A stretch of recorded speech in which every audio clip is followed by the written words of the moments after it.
Hey, what's going on, Who That Nation? It is your truly TJ Jones.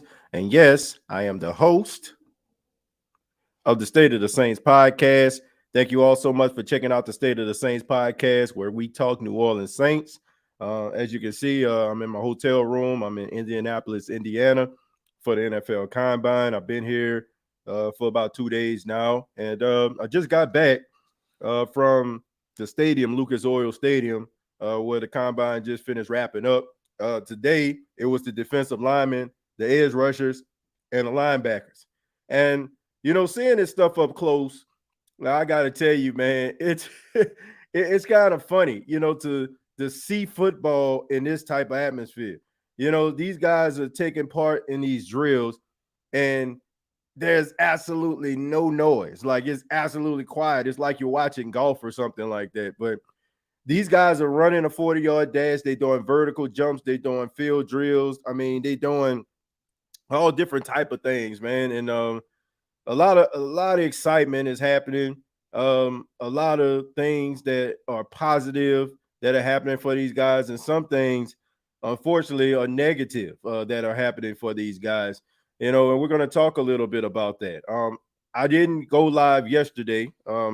Of course, I made it to Indianapolis around, I want to say around 11:30 Eastern Standard Time, and it was a lot of ripping and running. I went from putting my stuff up in a hotel to going to the convention center. I had to get checked in as a member of the media. Then all of a sudden, they had interviews and stuff like that going around with the players. And it was just a lot, man. But I wanted to make sure I do a little something for everybody. So that's the reason why, I did that little recording on yesterday. And I also did one today. But I did want to just touch base with you all and talk a little bit about what I saw. Today, I went to the convention center, the Indianapolis Convention Center. That's not that far from Lucas Oil Stadium. It's probably maybe a half a mile, probably less than that. But I went in there, and today, the cornerbacks and the safeties, they got opportunity to speak to the media. Of course, you had guys like Joey Porter Jr., who is extremely popular. He's probably going to be the top cornerback taken. Eli Ricks, is a guy from Alabama. He had a lot of attention. Ringo, the cornerback out of Georgia, got a lot of attention. But there were other guys, that I look at and I feel like, could be a good fit. We know that the New Orleans Saints, they love those guys in the secondary. They love those guys that come from certain schools. And, I had opportunity to talk to some of them. A lot of these guys, you could tell when so much media attention was put on one guy and not really focused on them, you can really tell like it really kind of bothered them. And I think that it's going to put a little bit of a chip on their shoulder, man. Getting one guy getting all the attention, and they know that they have what it takes. They probably wasn't as well touted, probably didn't come from a big conference, but they are very, very confident in their abilities.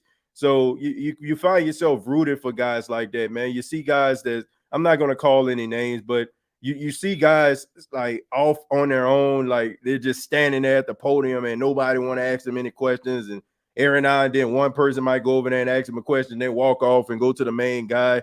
So you find yourself rooting for some of these underdog guys. And, there are a few guys that I talked to today. Mekhi Gardner from LSU.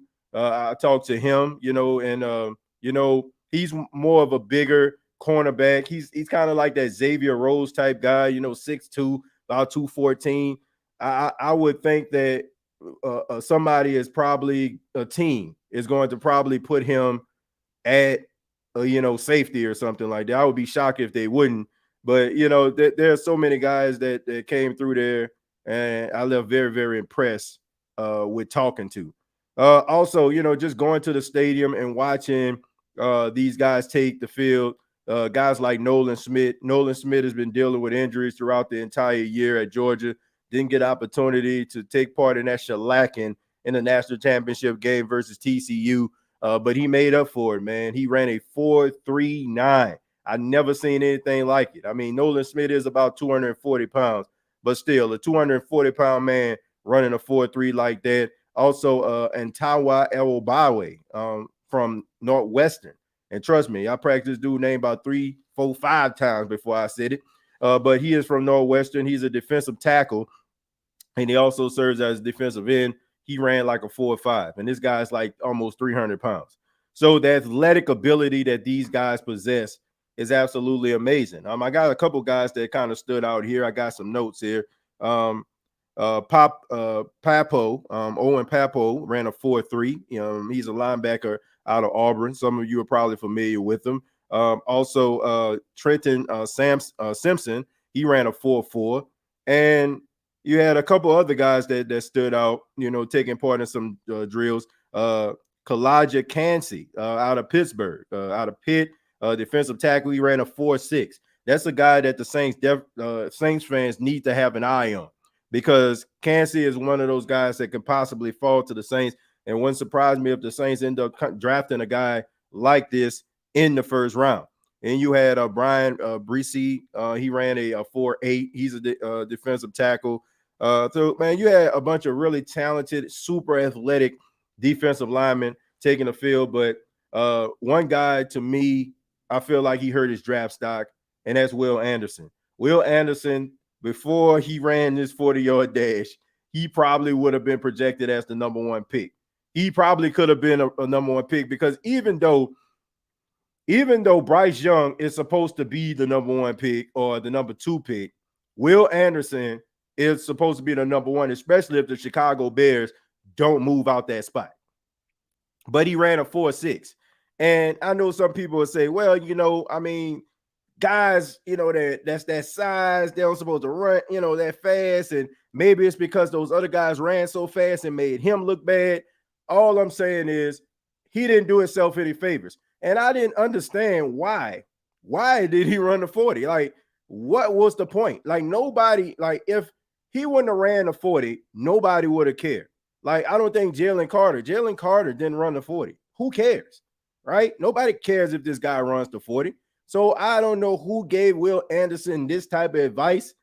Maybe, like, first off, you should have ran the 40 before. I don't know if he ran the 40 and maybe he ran it with a better time, and it gave them the confidence to say, hey, maybe you need to go and run the 40. But it made absolutely no sense whatsoever. If he ran the 40, if he didn't run a 40-yard dash, then everybody would be talking about how great Will Anderson is. Running that 4.69 did not do him any favors. It was not a good look. So I don't know. So that agent that he has, I don't know. He might be looking for another one at the end of the day. But all in all, it has been a great day, especially for a lot of these guys. I feel like going to improve their draft stock based on their athletic ability and some of the things that they did on the field. But let me go ahead and read some of your comments, and then we'll go ahead and take it from there. We'll go with Elite. Elite says that Kenny G be setting the tone till the beat comes on. Yeah, man. I mean, look, that Kenny G get it smooth. You know what I'm saying? Like, but then shouts out to my guy Frank B. Sachs. He's out of Atlanta, but he does travel around. If anybody getting married or anything like that, got any type of party going on, look up my guy Frank B. Sachs, and he'll get you right, man. Let's see. I hope Alvin Kamara doesn't go to jail. I don't think Alvin Kamara going to jail. More than likely, he'll probably have probation or something like that. I have to pay a fine, but I don't see him going to jail.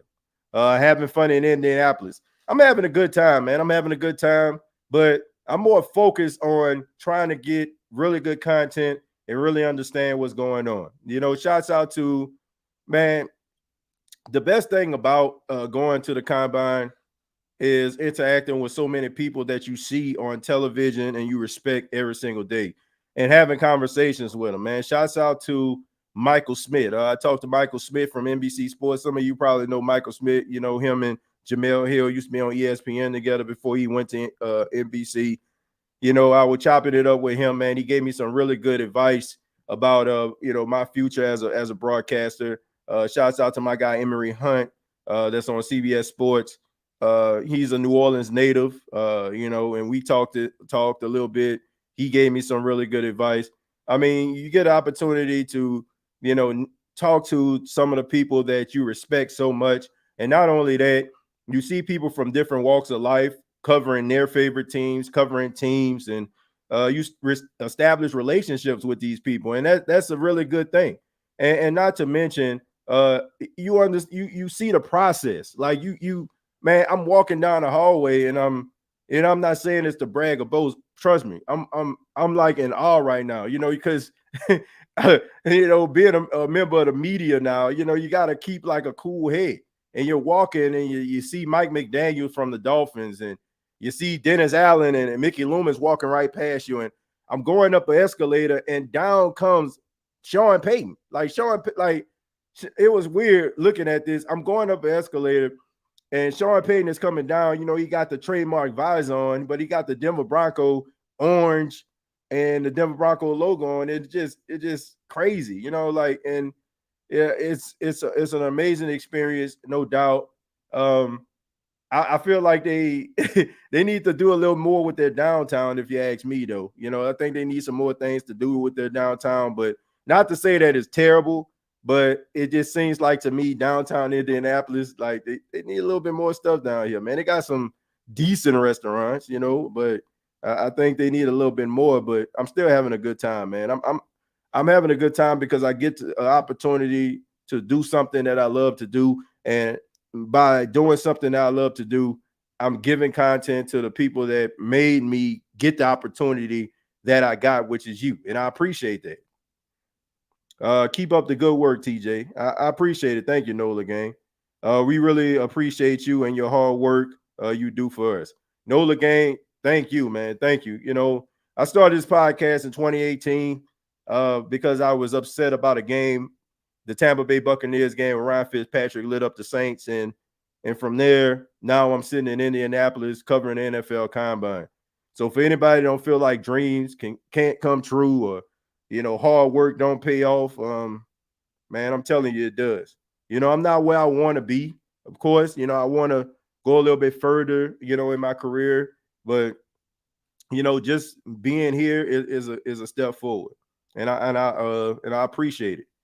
TJ, do you see the Saints trading up in this draft? I mean, that's not out the realm of possibility. I guess it all depends on what they're going to be using as trade value. But I can see them trading up if they feel like some guy is, worth them trading up for. The question is, who would it be? I mean, this draft is really deep at certain positions. It's deep at the cornerback position. It's deep at the running back position. It's a pretty deep draft. Now, if you're trying to get a quarterback, that's the only way I can see the Saints, or the only reason I should say the Saints moving up. You move up, maybe try to get a quarterback that you see. I mean, but based on what I've seen as far as like the defensive line, defensive tackles, man, this is a pretty loaded draft, and you can get guys being in the same position you're in at number 29. How did you get into the media for the Combine? Hard work and dedication. I can tell you that right there, man. And a fearless attitude, and just consistency, man. Like, man, it's a lot of work that goes into doing this podcast. I know some people just think that it's just sitting down, but it's a lot of things that I'm doing, man. It's a lot of doors that get shut up in your face. There's a lot of no's that take place. But in life, you're gonna hear the word no, but you gotta stay consistent. I mean, I wish I could say I called somebody up and they hooked me up.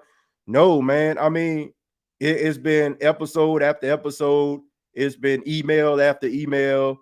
It's been interview after interview that got me to this point. So, I mean, that's the only thing that I can say, man. And I'm just grateful. I'm just grateful to have this actual opportunity.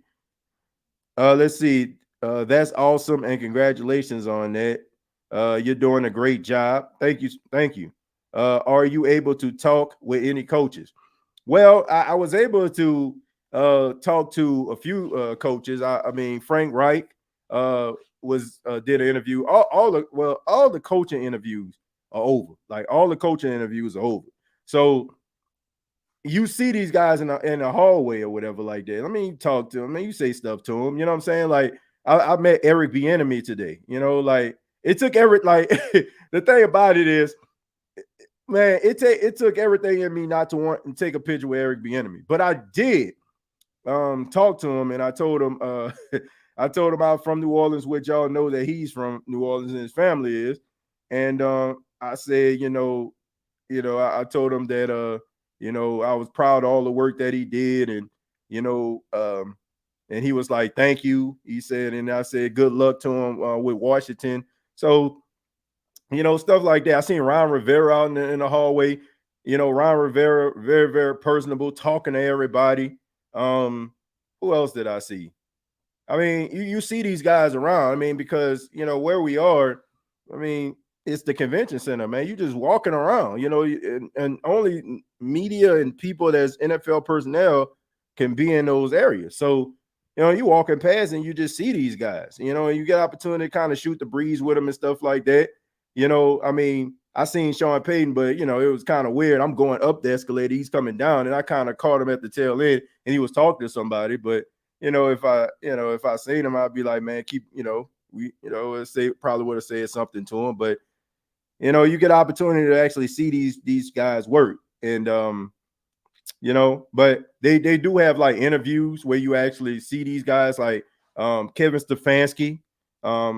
I was a part of an interview when the media talked to him, Frank Reich, like I mentioned, Dan Campbell, and so many others. So unfortunately, like the New Orleans Saints, they didn't take part in the major media interviews. Like they have like their own little personal spot where they have like selected members of their media, and they talk to them. But I didn't get a chance to interact with them because right now I'm not in that circle.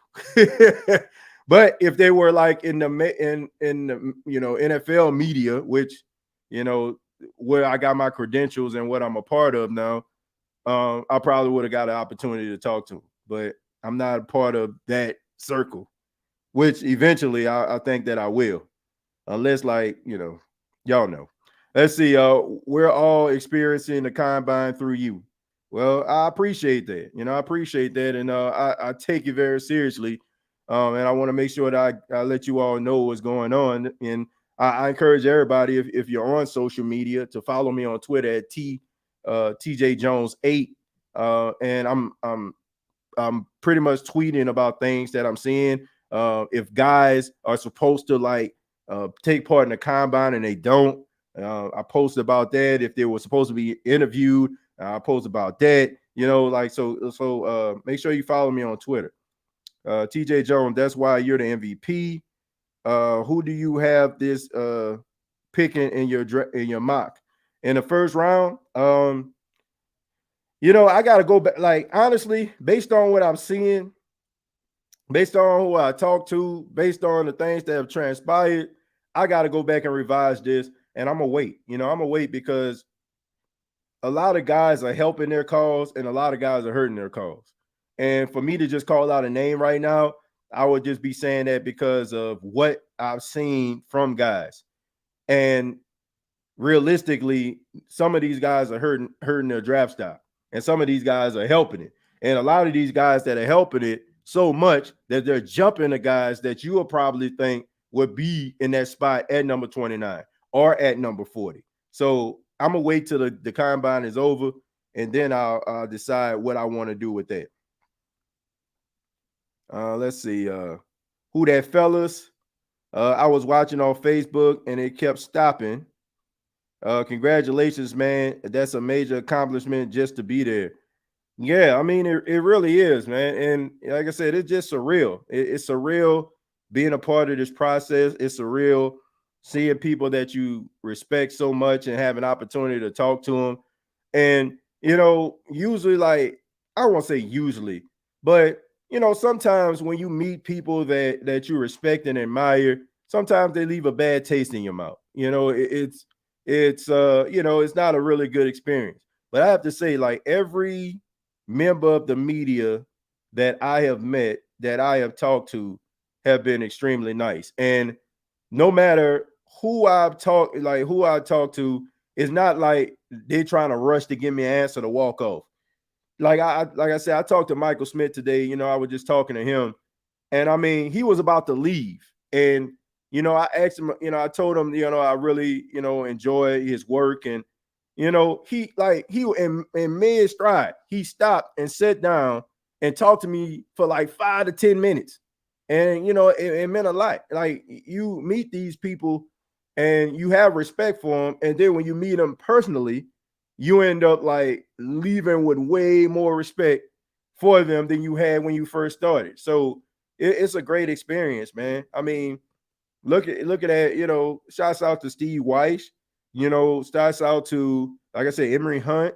Like, man, it's been a great experience, man. And a lot of these people, you know, man, they deserve their flowers, you know, like how hard they work and how we establish relationships through, you know, looking at these people in the media. But like I said, just actually seeing them and talking to them just makes you respect them even more. Let's see. But all in all, man, what I said, the NFL combine it's been great. Like um, tomorrow I gotta get up early, you know, like that's why we're about to wrap it up. I gotta get up early because they got the quarterbacks and the tight ends that's gonna be talking to the media tomorrow. At 8 a.m. Eastern time, Bryce Young is going to be speaking with the media. Then at you know, and then you got uh then you got CJ Stroud. Like you got so many, you know, like you got all these quarterbacks, and of course Hendon Hooker is going to be talking. Stetson Bennett is going to be there, and you know you got some tight ends that's going to be there too. Luke Musgraves, you know, and so many other guys. So it's going to be exciting tomorrow, man. It's going to be exciting because the quarterbacks and tight ends talk tomorrow, and then I want to say the cornerbacks take part in the drills tomorrow. So that's going to be exciting. On Saturday, then you're gonna have the quarterbacks and the receivers. Oh yeah, then the wide receivers talk tomorrow too. And hopefully I get opportunity to talk to Jonathan Mingo because that's a guy that I really got my eye on. Jonathan Mingo, the wide receiver out of Ole Miss. You know, he kind of has that big build. He's that possession guy. We know that the Saints need a possession guy. And you know, we don't know what the Saints are going to do with Michael Thomas. We don't know. You know, like Michael Thomas has a contract right now that looks like he's going to be, you know, one of those what are they, June 1st cuts, you know. So if you're going to allow Michael Thomas to walk, you got to find somebody that's going to replace him. You got speed with Chris Olave. You got even more speed with Rashid Shaheed. You need some guy that's going to be a possession guy. And maybe you don't want to go with a seasoned veteran. Maybe you don't want to try to go get a guy like a Lazard or try to bring a guy back like Jarvis. Like you want to try to probably get somebody else that's younger. So I want to talk to a guy like Jonathan Mingo and other guys that might end up falling in the lap of the New Orleans Saints. So let me finish reading a few of the comments and then we'll get up out of here.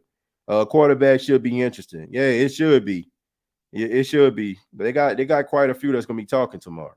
I got you, TJ. We are just glad to see you doing big things, man. Keep it up and keep grinding. I appreciate that, Jerry. Thank you, man, for supporting the show and always supporting me. I appreciate that. Salute that, TJ, and the chat. Man, salute to each and every one of y'all. I really do appreciate each and every one of y'all. If I don't say, like, I cannot say that enough. I may sound like a broken record, but I do not care. I appreciate everybody that has ever watched this show, that has ever supported this show, that ever hit the like button, that's ever donated, that ever did anything to help this show be elevated. Thank you all so much. I mean, but we not done, man. We got plenty more episodes ahead. We got much more content ahead. And I'm excited about that. And I'm excited to be here.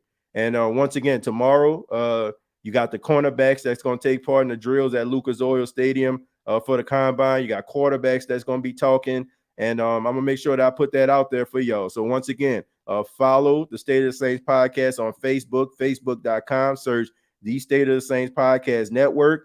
Follow me on Twitter at TJAYJones8. And I'll make sure that as I'm interacting with individuals, I learn information. I'll make sure that I put it out there and let you all know what's going on at the NFL Combine. Let's see. Whoever knew the State of Saints podcast would be at the combine, big steps. Yeah, who would have thought? But I mean, I look. I don't want to say. I don't want to say that I didn't. Well, I take that back. I didn't believe it. I didn't. I believed in myself as far as I felt like, you know, I had what it takes to be able to be at this point. And I still feel like I have what it takes to go further, And like I said, I appreciate the love that everybody has had, because you can have all the talent in the world, but if people don't invest in you or don't believe in you, it's not going to happen.